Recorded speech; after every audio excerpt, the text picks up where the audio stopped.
"Talk dirty to me," he said on our 1-year anniversary.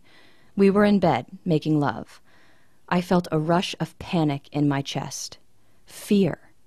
"Tell me how you feel," he grunted again.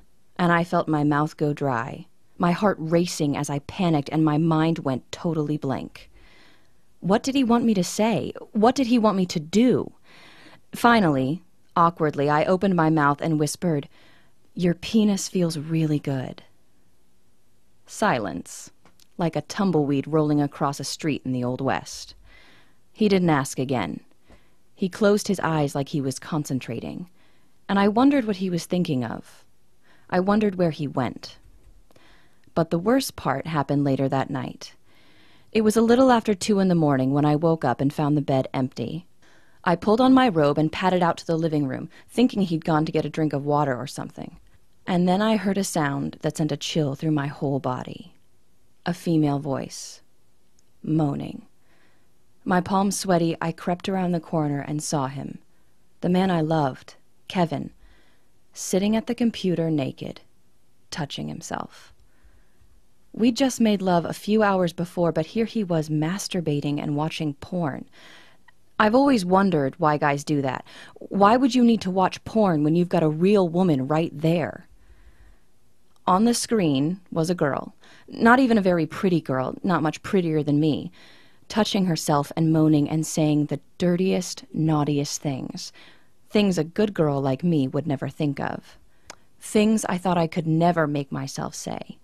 Even though I felt devastated and betrayed, I just couldn't look away. And then I looked at Kevin's face and saw a smile like I'd never seen before.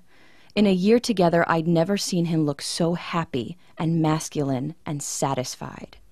I know I don't have to tell you how worthless and ugly I felt. How I felt like I could never measure up to his fantasies I never even really knew he had.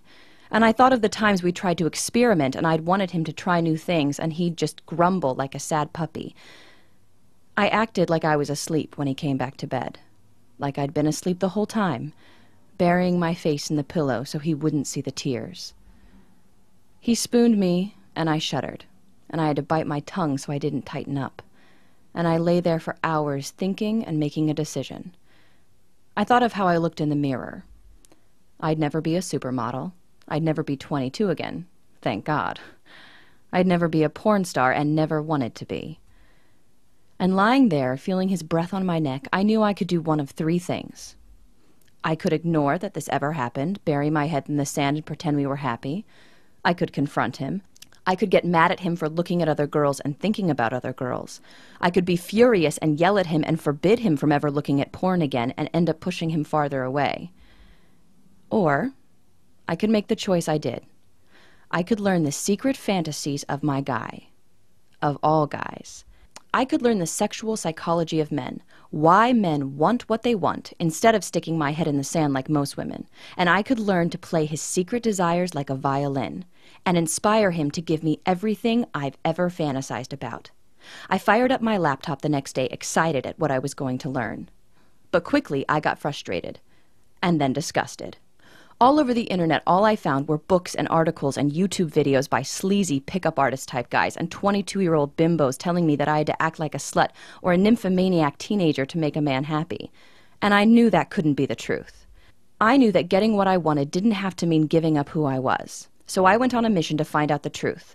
The next few months were a thrill and a rush of revelations. I made myself watch porn, and instead of being disgusted and judgmental, I acted like a scientist. I asked myself why men seem to need this stuff so much. I studied what the most popular porn stars in the videos whispered in their husky voices and discovered the secret rocket fuel for the male ego.